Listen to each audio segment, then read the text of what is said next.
Alors, merci de mettre votre PowerPoint pleine page, parce que vous allez bientôt Oui, en ligne. c'est fait.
C'est à vous. Alors, bonjour à tous. Nous allons présenter aujourd'hui un sujet autour de la géomatique au service des communes. Nous avons élaboré en fait un outil qu'on va vous présenter qui va permettre de calculer un potentiel solaire, d'élaborer un modèle énergétique pour la mise en œuvre d'une opération d'autoconsommation collective au sein d'une commune ou d'une communauté de communes. Sur la base des outils et des méthodes de collecte et d'analyse des données géographiques. Donc, nous, à Naya, rapidement pour nous présenter, on est sponsor du Salon de la Data déjà, depuis ses débuts. On est un cabinet de conseil et d'expertise autour de la donnée. On a également une activité de cybersécurité. Voilà, notre métier, c'est vraiment de transformer les données en un outil de décision. On existe depuis 2005 à Paris et puis depuis environ 5 ans sur Nantes. Voilà, moi je me présente, je m'appelle Diane Aurin. Nous serons 3 à vous présenter aujourd'hui ce sujet. Moi-même, Diane Aurin, je suis plutôt sur la partie conseil et accompagnement des clients dans la compréhension de l'intérêt stratégique de leurs données, dans un contexte de transformation de leur métier. Plus largement, je les accompagne dans leurs problématiques data.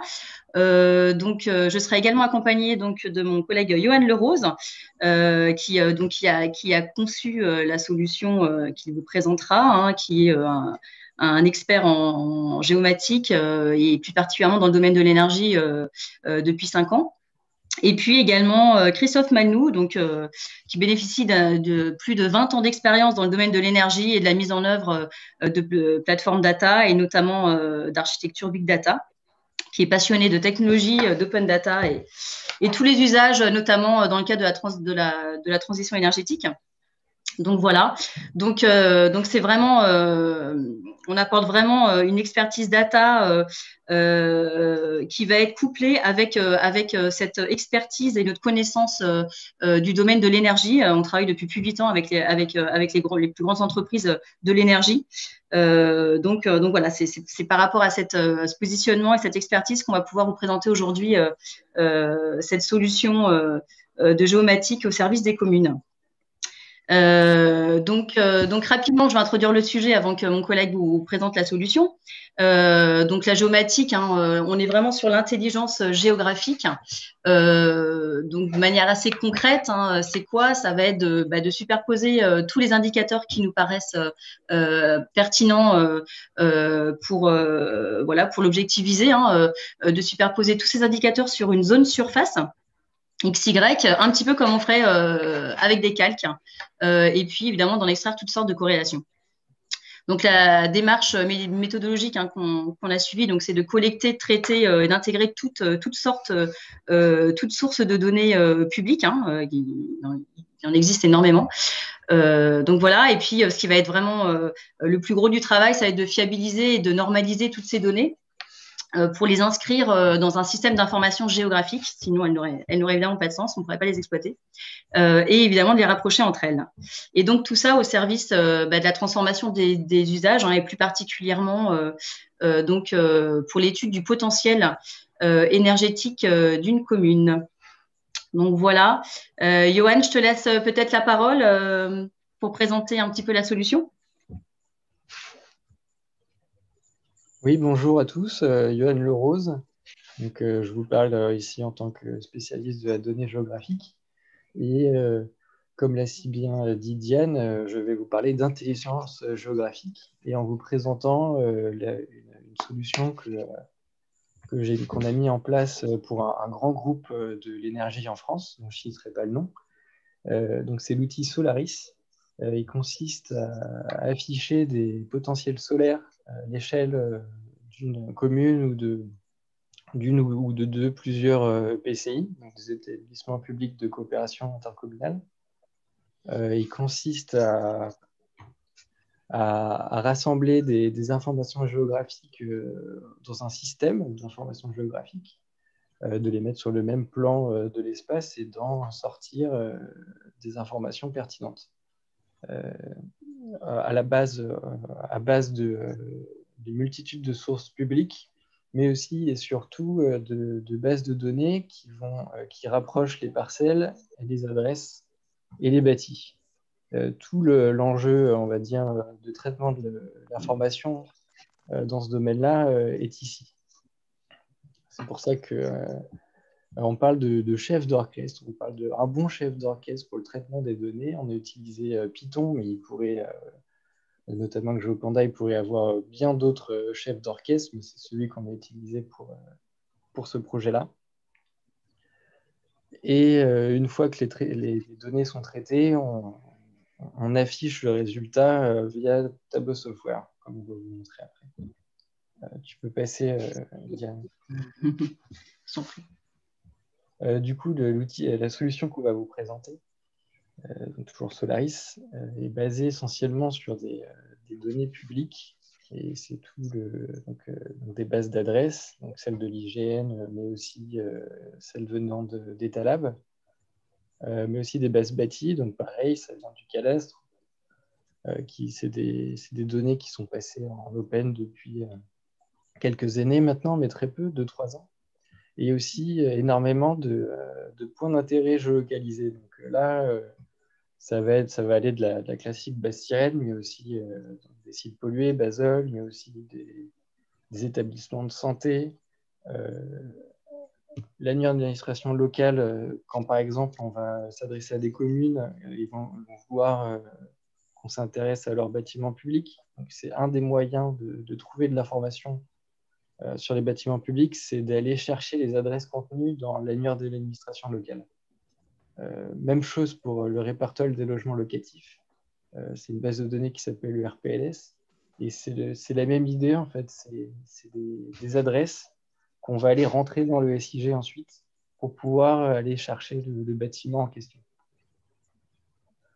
Tu peux passer, je pense. Oui. Je te propose de passer peut-être à la démo tout de suite pour pouvoir passer la petite vidéo qui va nous permettre d'illustrer. Exactement. Un peu plus que quelques slides. Hop, voilà. Tac. Bon, c'est pas grave, j'arrive pas. Voilà, on va y arriver comme ça. On me dit quand tu... Du coup, là, ce que vous voyez, c'est une web application centrée sur l'intercommunauté de Nantes Métropole. Donc là, on est dans une position où on a déjà sélectionné la commune de Saint-Herblain.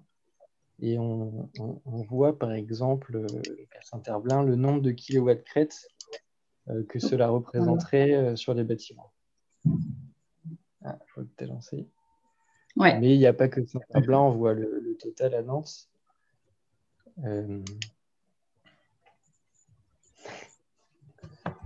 Du coup, pour un petit topo sur qu'est-ce que les kilowatts crête, donc c'est la puissance électrique installable sur une toiture.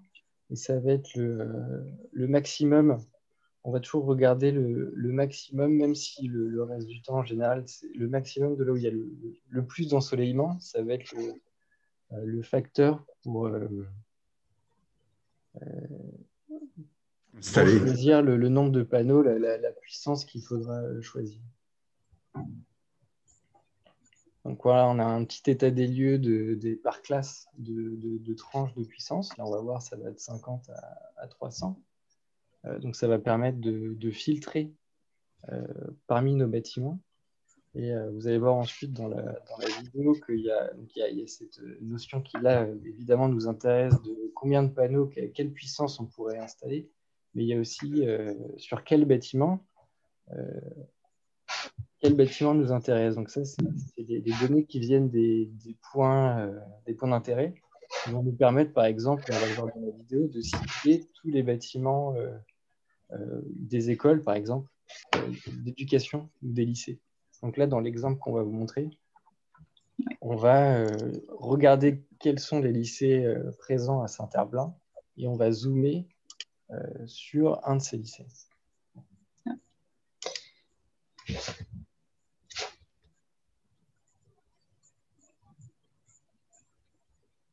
Donc là, on voit qu'on a sélectionné tous les bâtiments d'enseignement dans la ville. Voilà, on voit qu'on a un petit état des lieux.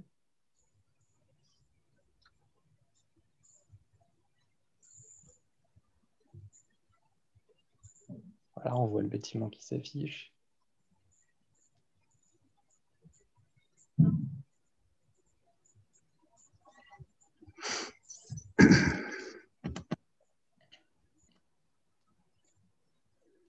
On peut le sélectionner et aller voir plus en détail.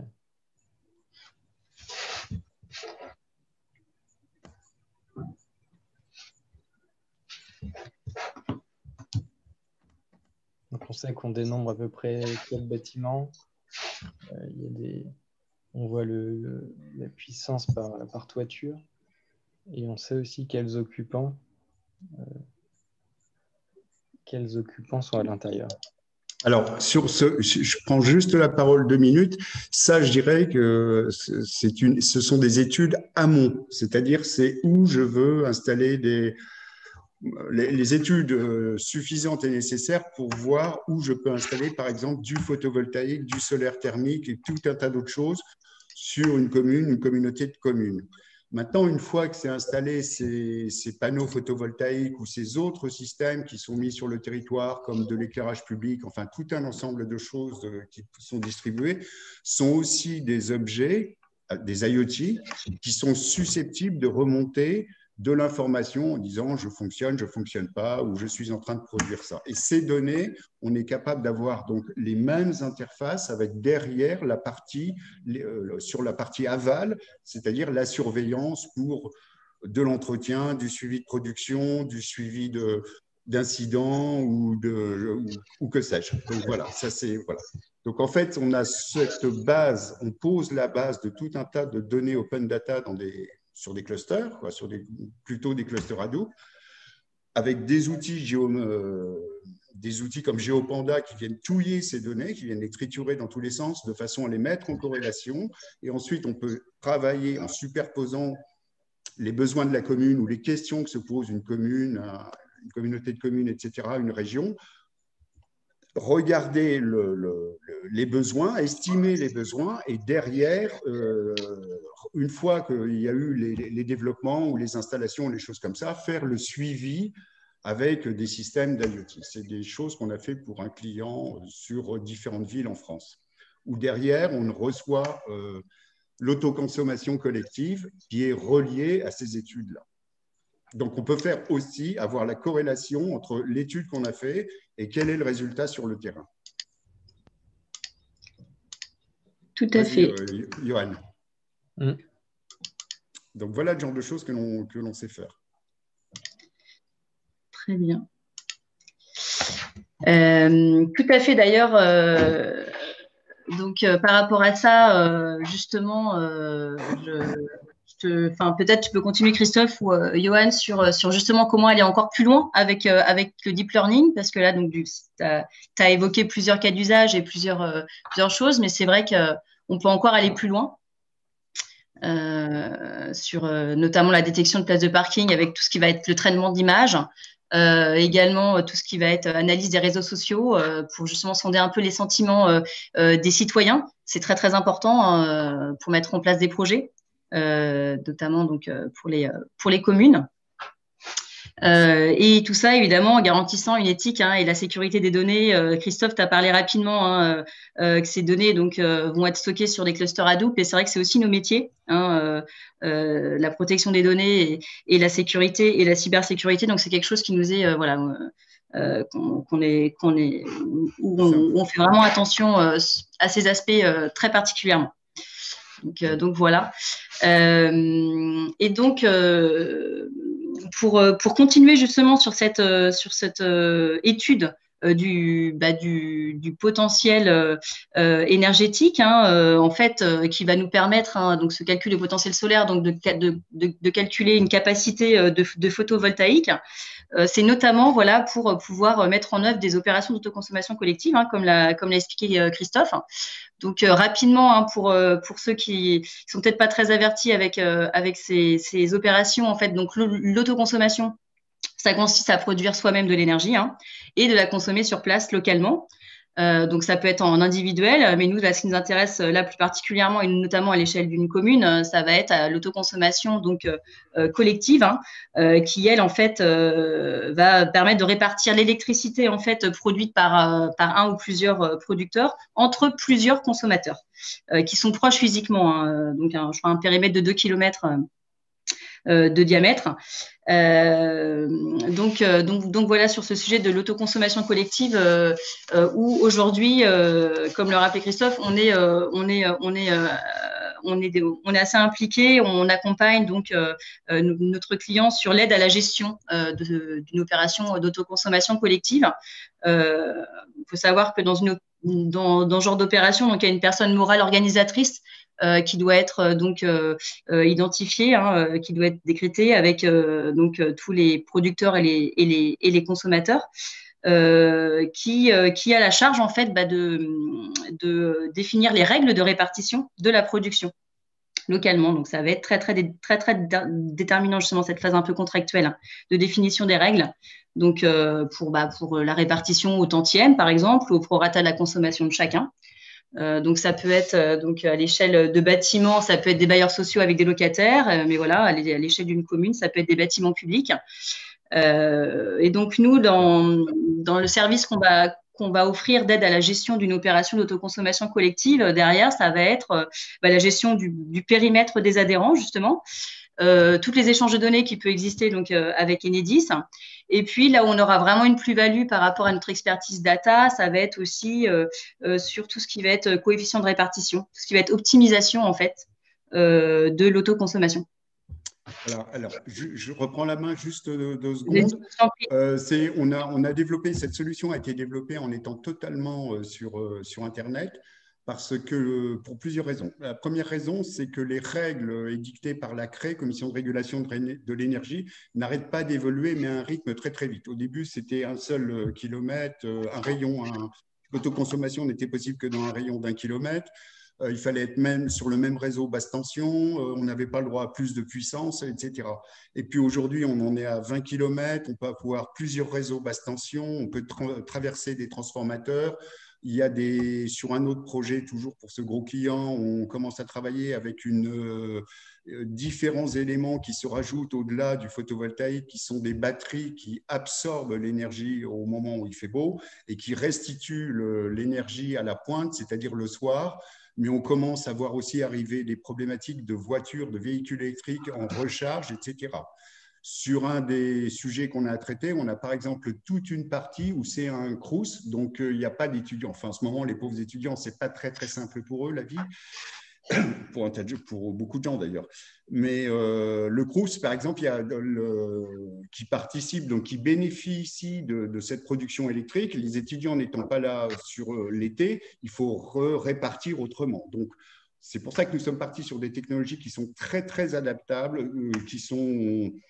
Si on veut rentrer un peu dans la technique, on a basé ça sur des systèmes Docker, c'est-à-dire en fonction des besoins, on va appeler des algorithmes qui sont dans des modules et c'est très dynamique. Autrement dit, si vous avez un module, un modèle d'optimisation qu'on va appeler M1, si vous voulez tester un modèle M2 en parallèle, ou M3 ou M4 avec d'autres choses, d'autres algorithmes en disant on privilégie par exemple les personnes handicapées au niveau de la répartition de l'énergie produite, etc. Tout ça, c'est totalement possible et on peut les faire évoluer en parallèle. Tout étant basé, bien évidemment, sur je rentre un peu dans la technique là, mais sur des jeux d'API, des appels dans tous les sens et de la circulation qui sont organisés. Et le tout est basé sur que de l'open data, on le voit avec ce que l'on récupère, mais aussi de l'open source, hein, tout ce qui est librairie Python, etc. Voilà. Merci Christophe. Voilà, alors après, je crois que Christophe en a pas mal parlé justement hein, des différents cas d'usage. Donc là, c'est vrai qu'on s'est vraiment concentré là sur cette présentation sur le calcul du potentiel solaire, hein, c'est-à-dire vraiment derrière pour avoir les capacités photovoltaïques. Hein, qui va nous permettre de donner une estimation du coup de la mise en place des photovoltaïques, pouvoir identifier les bâtiments hein, pour une commune sur lesquels on va pouvoir les poser et puis évidemment estimer les économies qui peuvent être réalisées. C'est ça qui va être vraiment intéressant pour la commune, donc notamment avec des opérations d'autoconsommation collective. Mais c'est vrai qu'on peut avoir plein d'autres cas d'usage qui peuvent être… Donc, tu as parlé de l'IoT, hein, Christophe, déjà. Il y a aussi tout le calcul de parcours qui peut être réalisé à l'échelle d'une commune, donc tout le réseau de chauffage urbain. L'éclairage public, les traitements de l'eau, d'acheminement, enfin après, ça devient assez infini. Hein. On peut faire les bornes de recharge pour les vélos, pour les véhicules en location. Enfin, c'est vraiment énormément d'informations qu'on peut croiser pour répondre au-delà d'une installation. Là, c'est un cas pratique d'installation de panneaux, bien évidemment. Mais au-delà de ça, on peut faire tout un ensemble d'études pour répondre à des questions que se pose une communauté de communes sur les entretiens, la route, que sais-je, en mêlant toutes les données. Alors, ce qui est intéressant, c'est que de plus en plus, les gens, enfin, il y a plein d'administrations, plein de gens qui ouvrent les données. Alors, ça, c'est le côté très, très, très positif, quoi. Alors, par exemple, au jour d'aujourd'hui, dans les dernières données qu'on est en train d'introduire, c'était les données de valorisation du foncier, ce sont les données de l'ADEME qui arrivent sur les bilans thermiques des bâtiments, etc., etc. Alors, quelque chose qui est assez compliqué à intégrer, ce sont les PLU, parce que les PLU, il n'y a pas…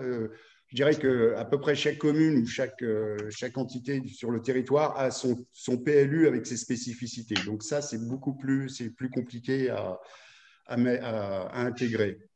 Pas techniquement, mais à comprendre ce qu'ils ont mis dans le PLU pour pouvoir avoir des analyses pertinentes. Tout à fait. Et c'est vrai que sur le PLU, par contre, ça a progressé. Il y a de plus en plus accès aux zones des PLU. On peut les trouver. Ça augmente le nombre de PLU mis en ligne augmente constamment. Mais c'est vrai qu'on a les zones, mais il faut quand même aller chercher quel est le règlement associé à la zone. Donc, ça reste un travail à la main dans le détail. On ne peut pas dire que ce soit entièrement informatisé. Alors, il y a une question, il y a deux questions. La première question, c'est pouvez-vous développer plus précisément les types de données en open data que vous avez en entrée? Et l'IGN ouvre ces données. Alors, comment ça s'est passé historiquement? Il y a le client voulait faire des analyses, mais les données de l'IGN à l'époque étaient payantes et coûtaient très, très, très, très, très, très cher, mais très cher, vraiment, ok, même si elles sont de très, très bonne qualité, avec énormément d'informations, mais c'était des sommes, un investissement que le client ne pouvait pas faire. Donc, on a commencé à fouiller et on a eu de la chance, le cadastre est tombé en open data et tout un ensemble de données. Il y a des gens du côté de Clermont-Ferrand qui s'appellent le Craig, et ces gens-là ont mis énormément d'informations d'ortho, photoplan et de choses comme ça. Et une des premières questions sur lesquelles nous avons eu à répondre, c'est où sont les piscines? Parce qu'une piscine, quand on vend de l'énergie, une piscine, ça se chauffe. Donc, il fallait trouver des petits rectangles bleus sur le territoire. Donc, en superposant le cadastre et du photovoltaïque et de l'orthophotoplan, en faisant des zones d'apprentissage et en faisant tourner des algorithmes d'intelligence artificielle, on a pu comme ça détecter tout un ensemble de piscines pour pouvoir cibler les clients dans le cadre d'une activité marketing. Autre chose, on a avec par exemple, c'est toujours pour des problématiques de marketing ou d'études, quand vous avez les données de valorisation du foncier, en fait, c'est les changements de propriétaire. Comme vous savez à quel moment le propriétaire a changé, c'est le moment de lui faire isoler sa maison ou de lui proposer un contrat, enfin bref, d'avoir des évolutions contractuelles ou de contacter le client, puisque vient d'y avoir une vente. Voilà le type de choses. Pareil sur la détection de parking dans le cadre, dans une volonté de proposer des installations de ce qu'on appelle des ombrières. Les ombrières, c'est comment dire, c'est du photovoltaïque sur pylône qui permettent de faire de l'ombrage pour les voitures qui sont sur le parking et de récupérer l'énergie. Alors, ce genre de choses, en fait, il fallait trouver des choses qu'on a utilisées. C'est en partant de la base Sirette, de la base Sirène de l'INSEE, qui est tombée en open data. Et cette base, on l'a croisée avec des données géographiques. Et si on regarde autour des centres commerciaux, des places de marché, selon certains critères, on regarde le XY et à cet endroit-là, autour, on regarde si on a une pattern de traitement d'image qui correspond à ça, qui correspond à des découpages, du noir avec des bandes blanches, grosso modo. C'est un peu plus compliqué que ça, mais l'idée, elle est là, quoi. Mais on peut aussi rechercher tout un ensemble de choses qui sont les châteaux d'eau, parce qu'un château d'eau, il faut pomper de l'eau, donc c'est de la consommation électrique, etc., etc. C'est sans fin. Voilà. Intarissable sur le sujet. Je crois que du coup, on a abordé les questions. Je pense que c'est bon. Du coup, tu as abordé les questions. Je ne sais pas s'il y avait d'autres questions. Je n'ai pour le moment pas d'autres questions sur le chat. Merci. Parce qu'on arrive à la fin de toute façon. Donc, pour tout contact, donc je me fais le point de contact privilégié si vous avez des questions, évidemment, suite à cette présentation, parce que comme vous l'aurez compris, on est intarissable là-dessus, on est passionné, je pense que ça se sent, surtout dans les échanges de Christophe. Donc, n'hésitez pas à nous contacter. Donc, moi, Diane Hourin, vous avez mon mail et puis également sur Paris, donc Philippe Binstock qui s'occupe aussi de l'ensemble de ces sujets. Donc voilà. N'hésitez pas à nous contacter si vous avez la moindre question. De toute façon, ça sera diffusé également en replay, la présentation. Tout à fait. Je vous remercie tous les trois de votre implication. Effectivement, le replay va être en ligne d'ici une quinzaine de minutes sur le site du Salon de la Data. Je vous remercie. Je vous souhaite une bonne fin de journée et puis de bonnes fêtes de fin d'année. Merci. Merci beaucoup également. Très jolie fête. Merci.